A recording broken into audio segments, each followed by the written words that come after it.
Hello my dear students, 2025 batch में आप सभी का स्वागत है। ये बेसिकली नीट ड्रॉपर स्टूडेंट्स के लिए होने वाली है। अगर आप क्लास 12th में है या फिर आपने ड्रॉप लिया हुआ है तो नीट 2025 बैच आपके लिए है। स्टार्ट करने से पहले मैं एक चीज कंफर्म करा देना चाहता हूं कि ये जो पूरी बैच होने वाली है ये फ्री ऑन यूट्यूब होगी। यूट्यूब पे पूरी की पूरी क्लासेस फ्री चलने वाली है। एंड हाँ, सिर्फ और सिर्फ इंपॉर्टेंट क्लासेस ही नहीं होंगी बल्कि जितनी भी क्लासेस आपकी ऐप में चलती हैं वो सारी क्लासेस आपकी यूट्यूब पे कराई जाएगी। बिकॉज टीच स्ट्रीम का उद्देश्य है कि हर एक घर में जो नीट की तैयारी कर रहा है फिजिक्स उसकी कमजोर नहीं होनी चाहिए। काफी स्टूडेंट की फिजिक्स बहुत कमजोर होती है, वो पढ़ते तो हैं, मेहनत तो करते हैं, लेकिन उन्हें फिजिक्स कहीं ना कहीं बहुत हार्ड लगती है। उसी प्रॉब्लम को सॉल्व करने के लिए मैं विवेक सर आप सभी के सामने प्रेजेंट कर रहा हूं नीट का 2025 बैच, जो कि कल से ही स्टार्ट होने वाला है। तो स्वागत करते हैं आप सभी का नीट 2025 बैच में। इस बैच का नाम होने वाला है मिशन बैच। मिशन बैच में आप सभी पूरी पढ़ाई करेंगे, पूरी की पूरी स्टडी करेंगे। A to Z कोई भी चीजें आपकी नहीं छूटेंगी। किस मोड में आपको पढ़ाया जाएगा, टाइमिंग क्या होगी, वो सारी चीजें अभी हम डिस्कस करेंगे। बट आज के इस लेक्चर में हम स्टार्ट कर रहे हैं कि नीट 2025 के लिए आपकी स्ट्रैटेजी क्या होनी चाहिए। काफी बच्चे नीट के बारे में नहीं जानते रहते हैं, तो थोड़ा सा हमें इंफॉर्मेशन देना जरूरी होता है। हालांकि आप सभी 12th के स्टूडेंट हैं या फिर ड्रॉपर स्टूडेंट्स हैं, आप सभी को काफी अच्छी नॉलेज है, आप सभी को प्रैक्टिस चाहिए सिर्फ। लेकिन हम लोग 2025 बैच स्टार्ट कर रहे हैं, लेकिन ये बेसिक लेवल से स्टार्ट होगी और स्ट्रॉन्ग लेवल तक जाएगी। मतलब अगर आप स्टूडेंट को एक भी फिजिक्स के बारे में कुछ नहीं पता, फिजिक्स के बारे में भी नहीं पता, फिर भी आपको पूरा का पूरा समझ में आने वाला है एंड आप 180 में से 150 प्लस स्कोर करके आने वाले हो। सो चलिए स्टार्ट करते हैं मिशन बैच। याद रखिएगा, हम सभी का मिशन है नीट 2025 क्रैक करना, तो हम सभी 150 प्लस मार्क ला कर रहेंगे नीट 2025 में। सो चलिए बेसिकली आगे बढ़ते हैं। इसमें सबसे पहले बात आती है एलिजिबिलिटी क्राइटेरिया क्या होती है। एलिजिबिलिटी क्राइटेरिया आपकी क्या होगी आप सभी को पता है, लेकिन कई नए स्टूडेंट्स भी आए जो क्लास 11th में हैं, उनको नहीं पता है कि क्या क्या क्राइटेरिया होती है। सर सिलेबस क्या होता है, इसके बारे में मैं नेक्स्ट लेक्चर में बात करूंगा। आज से ही आपकी क्लास स्टार्ट हो रही है। टाइमिंग क्या है अभी मैं जस्ट लास्ट में बता दूंगा आपकी क्या टाइमिंग होने वाली है बैच की, तो उसके लिए आप बेसिकली इंतजार कीजिएगा, पूरी वीडियो देखिएगा। एलिजिबिलिटी क्राइटेरिया हम देखेंगे, फिर हम इसमें देखने वाले हैं मोड ऑफ एग्जामिनेशन, एग्जामिनेशन किस मोड में होता है उसके बारे में देखेंगे। नंबर ऑफ सीट्स क्या है उसके बारे में भी जानेंगे। एंड सिलेबस क्या अपडेट हुआ है नीट 2025 पे। 2024 में से कई सारी चीजें घटाई गई हैं और कुछ चीजें ऐड भी की गई हैं, तो सारा सिलेबस भी नेक्स्ट लेक्चर में कवर करेंगे, चाहे वो क्लास 11th की फिजिक्स का हो चाहे क्लास 12th की फिजिक्स का हो। एंड मैं क्लियर करा देता हूं कि टीच स्ट्रीम पे आपको ओनली फिजिक्स पढ़ाई जाएगी। हालांकि आप सभी किसी न किसी कोचिंग में पढ़ रहे होंगे, किसी न किसी ऑनलाइन बैच को लिया होगा। काफ़ी स्टूडेंट की यही एक चाह होती है कि सर मेरी फिजिक्स कमज़ोर है, तो मैं आपकी फिजिक्स मजबूत करने के लिए आया हूँ। क्योंकि नीट के बच्चों के लिए फिजिक्स एक बहुत हार्ड टॉपिक है, बट फिजिक्स हार्ड नहीं होने वाला है आपको। फिजिक्स सबसे सिंपल और सबसे आसान सब्जेक्ट लगेगा, ये मेरा दावा है। आइए बात करते हैं, बारी बारी से जानेंगे एलिजिबिलिटी क्राइटेरिया होता क्या है। सबसे पहला देखेंगे एलिजिबिलिटी क्राइटेरिया। एलिजिबिलिटी क्राइटेरिया क्या है? एलिजिबिलिटी क्राइटेरिया में देखेंगे आप एटलीस्ट 17 ईयर के होने चाहिए, तभी आप नीट का पेपर दे सकते हो, तभी आप नीट का फॉर्म डाल सकते हो। एटलीस्ट आप 17 ईयर के होने चाहिए। नो अपर एज लिमिट, मतलब अपर एज लिमिट नहीं है, अपर एज लिमिट नहीं है।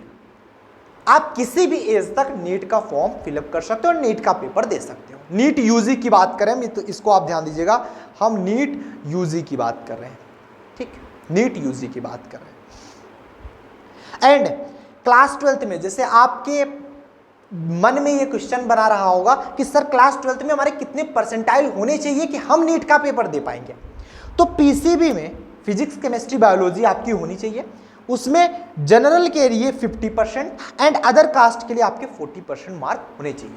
जनरल में अगर आप आते हो तो आपके एटलीस्ट 50 मार्क होने चाहिए एंड अदर कास्ट में आते हो तो आपके 40% मार्क होने चाहिए। हालांकि जितने भी स्टूडेंट नीट की तैयारी करते हैं, मैक्सिमम स्टूडेंट के काफी अच्छे मार्क्स होते हैं, वो नीट की प्रिपरेशन करते हैं या फिर जे की प्रिपरेशन करते हैं, नहीं तो उनके घर वाले ही कहते हैं कि बेटा तुमसे ना हो पाएगा, तुम बीए की तैयारी कर लो, बीए पढ़ लो तुम, है ना।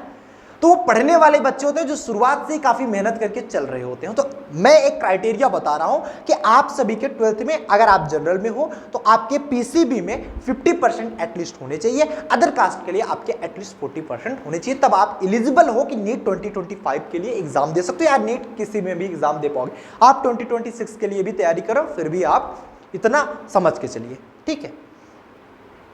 इसके बाद आपके दिमाग में आता है सर नंबर ऑफ अटेम्प्ट्स कितने होते हैं, मतलब कितने अटेम्प्ट्स हम दे सकते हैं। तो ये अनलिमिटेड होता है, कोई फिक्स्ड अटेम्प्ट नहीं है। आप एक बार, दो बार, तीन बार, चार बार, जितनी बार चाहो उतनी बार दे सकते हो। जैसे जेईई में लिमिटेशन होती है, इसमें लिमिटेशन नहीं होती। नीट में आपकी लिमिटेशन नहीं रखी जाती है, आप कितनी भी टाइम्स आप दे सकते हो, एटलीस्ट 17 ईयर के होनी चाहिए। उसके ऊपर आप जितनी बार चाहो नीट के एग्जाम को आप क्रैक कर सकते हो। मोड ऑफ एग्जामिनेशन क्या होता है सर, ये ऑफलाइन होता है। हालांकि अभी ये पॉसिबिलिटी नहीं है, बिकॉज आप सभी जानते हो कि more than 27 lakh student paper देते हैं। 27 लाख से ज़्यादा स्टूडेंट्स ने पेपर दिया हुआ है पिछले बार। तो ऑन एन एवरेज मान के चलिए 25 लाख से 27 लाख स्टूडेंट को ऑनलाइन एग्जाम करा पाना, क्योंकि ये कई टर्म में एग्जाम नहीं होता, एक ही दिन एग्जाम होता है, तो एक साथ एग्जाम कराना पॉसिबल नहीं है। इसलिए आपका ये जो मोड ऑफ एग्जामिनेशन होता है ये ऑफलाइन मोड में ही एग्जामिनेशन आपका होगा, ठीक है, ओएमआर सीट में। डिफिकल्टी लेवल क्या होने वाली है बेटा, मीडियम डिफिकल्टी लेवल होगी। अगर मैं फिजिक्स की भी बात करता हूँ या फिर अदर सब्जेक्ट की बात अगर हम छोड़ दें, फिजिक्स की बात करें, क्योंकि हम यहाँ पर फिजिक्स के बारे में ही बात कर रहे हैं। जैसे इसमें बायो थोड़ा सा अच्छे लेवल का आता है ना, बट जो फिजिक्स होती है ना, फिजिक्स नॉर्मल लेवल की आती है। नॉर्मल लेवल मतलब इतना नॉर्मल लेवल नहीं कि आपकी क्लास 11-12 के लेवल की आती है, नहीं, एक अच्छे लेवल पे आती है, बट जे लेवल की फिजिक्स यहाँ पे नहीं आने वाली है। इतना आप दिमाग में लगा के चलिएगा। काफी बच्चे सोचते हैं कि सिर्फ जे लेवल की फिजिक्स, नहीं, एक मीडियम लेवल की फिजिक्स आती है और हम मीडियम लेवल तक आपको पहुंचा के रहेंगे। मेरे कहने का मतलब यह है हम उस लेवल तक आपको पहुंचा देंगे कि आप 150 प्लस मार्क आराम से स्कोर कर पाओगे।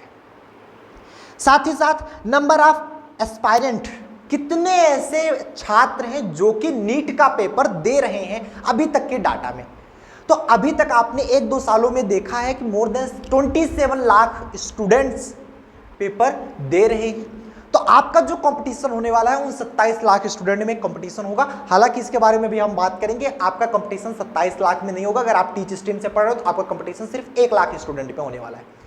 बिकॉज अगर आप 2 महीने भी मेहनत करके पढ़ लेते हो ना, फिजिक्स जो सबसे कमजोर होती है, तो आप 27 लाख से मैं 1 लाख में लाकर तुमको छोड़ दूंगा सिर्फ 2 महीने में। तुम्हारा बेसिक इतना मैं क्लियर करा दूंगा, तुम सिर्फ और सिर्फ 2 महीने में तुम 27 लाख की भीड़ से हट करके तुम सिर्फ 1 लाख की भीड़ में पहुंच जाओगे।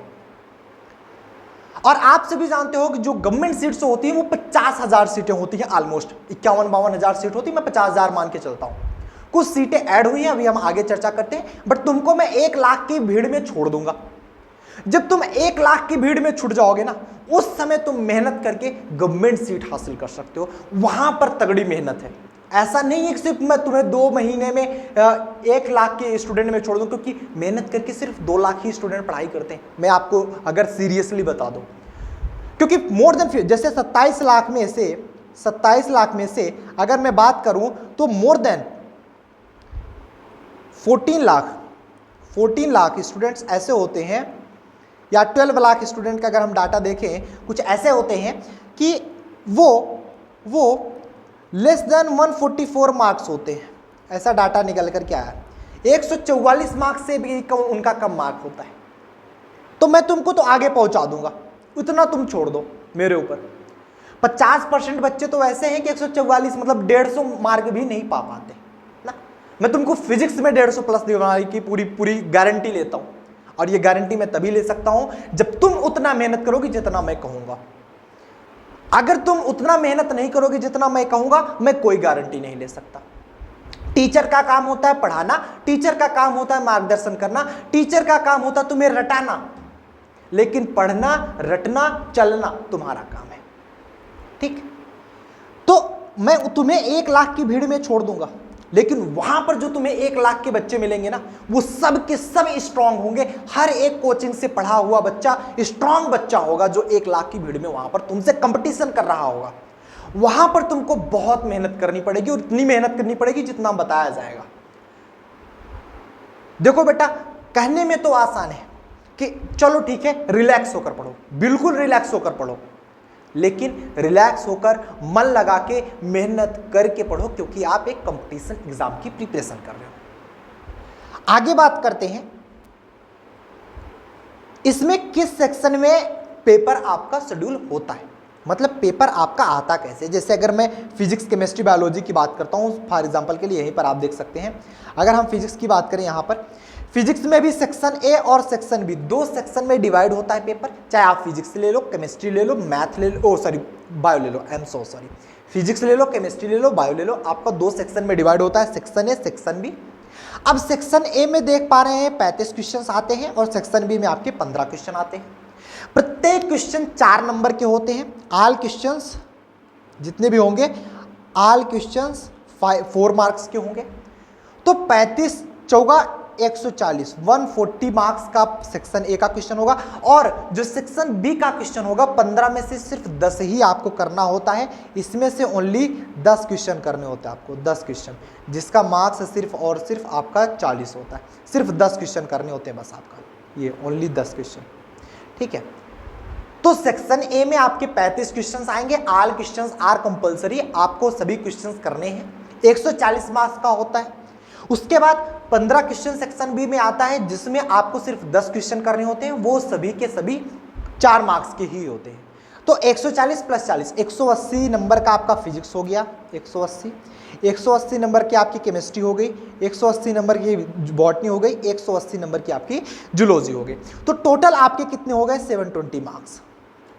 720 मार्क्स के टोटल पेपर होता है आपका। ठीक है, एंड यहां पर बताया जा रहा है correct option mark will be given 4 mark. जितने भी करेक्ट आप करोगे हर एक क्वेश्चन के लिए 4 मार्क दिया जाएगा। एंड माइनस मार्किंग जो होती है -1, हर एक गलत क्वेश्चन के लिए -1 नंबर आपको मिलेगा। जितने भी आप क्वेश्चन गलत करोगे -1 नंबर आप पाओगे। ठीक है, तो ये रहा आपका नंबर ऑफ क्वेश्चन कितने आते हैं और किस मोड में क्वेश्चन आते, किस सेक्शन में आते हैं, वो आपकी जानकारी के लिए, तो स्क्रीनशॉट लेते चलेंगे। ठीक है, अब सेफ स्कोर क्या होने वाला है, सेफ स्कोर क्या होने वाला है। हाँ सर, ये बहुत इंपॉर्टेंट होता है। सेफ स्कोर क्या होने वाला है, काफी बच्चे यही पूछते हैं सर सेफ स्कोर क्या होगा नीट 2025 के लिए। तो मैं अभी आपको बता देता हूं कि अगर आप जनरल कैटेगरी में आते हो तो आपको 640 प्लस मार्क लाना ही लाना है, तब आप सेफ कैटेगरी में हो। 720 में आउट ऑफ 720 मार्क्स, 720 मार्क्स में से कम आपको 640 तो लाना है, 640 प्लस ही लाना है आपको, तब आप सेफ मार्क्स हो, मतलब आप नीट 2025 क्रैक कर पाओगे। आपको ये मान के चलना है कि 680 लाना ही लाना है अगर आप जनरल में आते हो। 720 में 640 प्लस ही लाना है आपको। ईडब्ल्यूएस में अगर आते हो तो 5 नंबर की कुछ छूट मिलती है, ऐसा मतलब 635 प्लस आते हो तो आपका सेफ स्कोर होता है। ओबीसी में आते हो तो सेम 635 प्लस, एससी में आते हो तो 490 प्लस, एंड एसटी में आते हो तो 475 प्लस। अगर आप एससी एसटी में हो तो आपके लिए वरीयता ज़्यादा होती है, शुरुआत से ही आपको पता होगा। लेकिन अगर आप जनरल ईडब्ल्यूएस हो तो और ओबीसी हो तो आप जमकर मेहनत करो। हालांकि सभी बच्चे जमकर मेहनत करेंगे, लेकिन इन बच्चों के लिए और ज़्यादा मेहनत करना पड़ेगा, बिकॉज बच्चे ये भी वही तैयारी कर रहे हैं, वही मेहनत कर रहे हैं। इनका सेफ स्कोर 490 475 प्लस में आता है, लेकिन आप सभी को 640 और 630 प्लस लाना ही लाना है, बिकॉज आप general OBC and EWS category में अगर आते, ईडब्ल्यूएस होता है जनरल कैटेगरी में जो आते हैं, जो थोड़ा आय से कमजोर है, ठीक, उन सभी के लिए। तो ये नीट 2025 के लिए सेफ स्कोर होने वाला है। अपने अकॉर्डिंग आप देख लीजिए हाँ आपका क्या सेफ स्कोर है एंड कितने मार्क्स आपके लाने होंगे। ठीक है, इसके बाद अगर हम बात करें सीट की, सर सीट कितनी है, अगर हम सीट की बात करें, हालांकि जो मैं सीट दिखा रहा हूँ ग्राफ पे, ये सीट स्कोर थोड़ा सा और हाई है। Total number of MBBS seat की अगर मैं बात कर लूँ तो ये कुछ 1,09,000 गई है।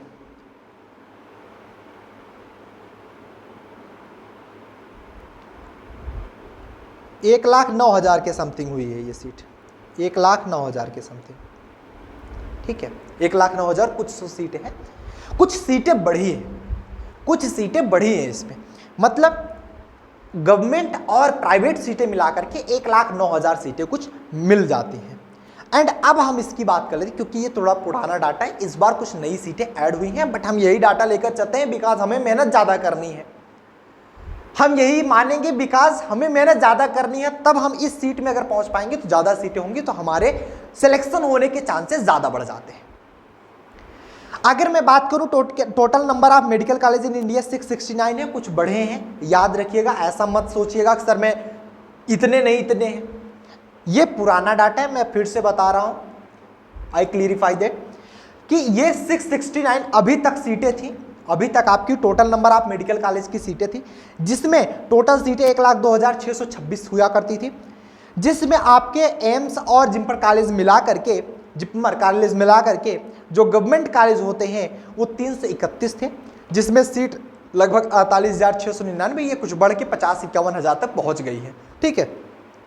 एम्स कॉलेज 20 थे, जिसमें 2,169 ही सीटें होती हैं, तो एम्स कॉलेज अगर आपको पढ़ना है तो कुछ 2-2,500 सीटें ही आपकी लिमिट होती हैं। उसके बाद प्राइवेट कॉलेज हैं जो कि 51,515 सीटें यहाँ पर मिल जाती है, तो मान के चलो कि आपके ऑलमोस्ट 1,10,000 सीटें हैं टोटल, मान के चलो ऑलमोस्ट 1,10,000 के करीब में आपकी सीटें मिल जाती हैं। तो ये जो सीट्स हैं, ये मान के चलिएगा कि आपको 50,000 के अंडर में आना है, बिकॉज आप सभी स्टूडेंट इतने कैपेबल नहीं हो कि आप गवर्नमेंट कॉलेज की फीस पेमेंट कर पाओगे। कुछ ही बच्चे होंगे ऐसे जो गवर्नमेंट कॉलेज की फीस दे पाएंगे, बिकॉज हर एक स्टूडेंट के पास, क्योंकि मैं जानता हूं, आप सभी जानते हो, जितने बच्चे यहां पर आए हैं टीच स्ट्रीम में, मैक्सिमम बच्चे अफोर्ड नहीं कर पाएंगे, बिकॉज जो बच्चे गवर्नमेंट सीट के अलावा प्राइवेट कॉलेजेस की फीस को अफोर्ड कर सकते हैं, वो ऑलरेडी कहीं ऑफलाइन कोचिंग में 2-2.5 लाख रुपए देकर पढ़ रहे होंगे। आपको भी पता है, मुझे भी पता है, बट यूट्यूब पे सर्च करके या फिर ऑनलाइन 2-3 हज़ार की बैच लेकर जो बच्चे पढ़ते हैं, मैक्सिमम बच्चे ऐसे होते हैं जो कि ये आपके प्राइवेट कॉलेज की फीस अफोर्ड नहीं कर पाएंगे, इसलिए यहां आते, ठीक है। तो हम सभी ये मान के चलते हैं कि हम सभी अफोर्ड नहीं कर पाएंगे, प्राइवेट कॉलेज की फीस बहुत ज़्यादा होती है मेडिकल लाइन में, इसलिए हम सभी को उन 50,000 स्टूडेंट में आना है जिससे हमें गवर्नमेंट सीट्स मिले एंड आराम से हम लोग MBBS की प्रिपरेशन कर पाए, ठीक है। चलो जी आगे बढ़ते हैं।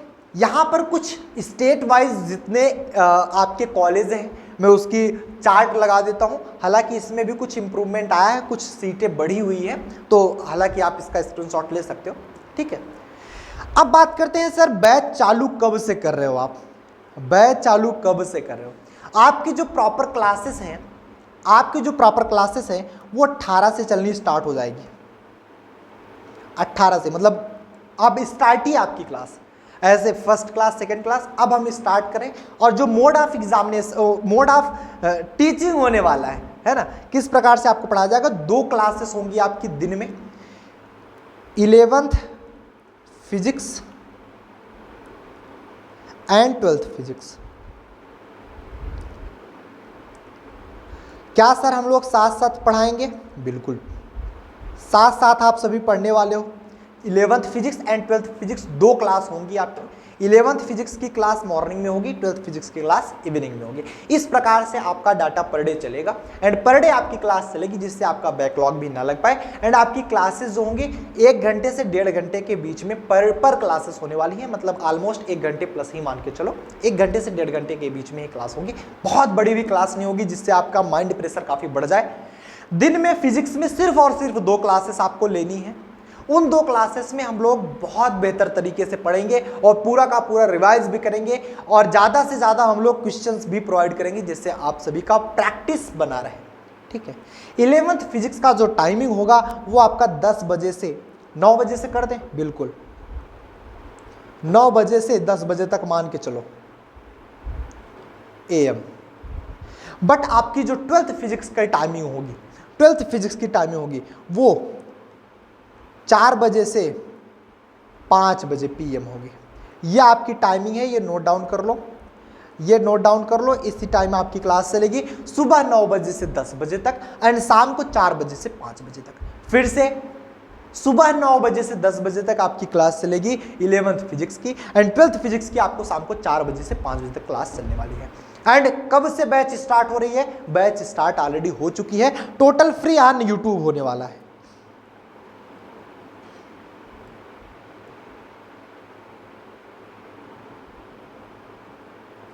इसलिए आपको कहीं और जाना नहीं है, फ्री ऑन यूट्यूब होने वाला है। और मैं साथ साथ बता दूं, आप व्हाट्सएप ग्रुप भी ज्वाइन कर लीजिएगा। टीच स्ट्रीम व्हाट्सएप चैनल है, आप टीच स्ट्रीम सर्च करेंगे व्हाट्सएप पे जाकर के तो आपको चैनल मिल जाएगा। मैं लिंक भी डिस्क्रिप्शन बॉक्स में दे देता हूं। आप उसको अगर ज्वाइन करे रहेंगे व्हाट्सएप चैनल, तो जितने भी अपडेट्स होंगे, जितने नोट्स होंगे, क्लास के नोट्स होंगे, वो सारे वहां पर डे अपडेट किए जाते रहेंगे, जिससे आपको पर डे वो नोट्स मिलते रहेंगे। तो जितनी भी क्लास की अपडेट होगी हम लोग व्हाट्सएप से एक दूसरे से जुड़े रहेंगे, जिससे कोई भी प्रॉब्लम आपको ना हो, जितनी भी चीज़ें बताई जाए आपको पास तुरंत पहुंच जाए। तो ये थी पहली क्लास। इसमें हम लोगों ने जाना कि किस प्रकार से क्राइटेरिया क्या होता है नीट 2025 के लिए और कौन सी बैच हम लोग ला रहे हैं, कितने टाइम पे ला रहे हैं। नेक्स्ट जो हमारी क्लास होने वाली है वो सिलेबस पर बात करेंगे। हम लोग सिलेबस पर क्लास होगी कि सिलेबस क्या होने वाला है एग्जैक्टली। एंड क्लास आपकी जो टाइमिंग है ये 9 बजे से 10 बजे तक और शाम को 4 बजे से 5 बजे तक होने वाली है। सो चलिए मिलते हैं नेक्स्ट लेक्चर के साथ। टिल देन बड़ी पढ़ाई करें। All the very best.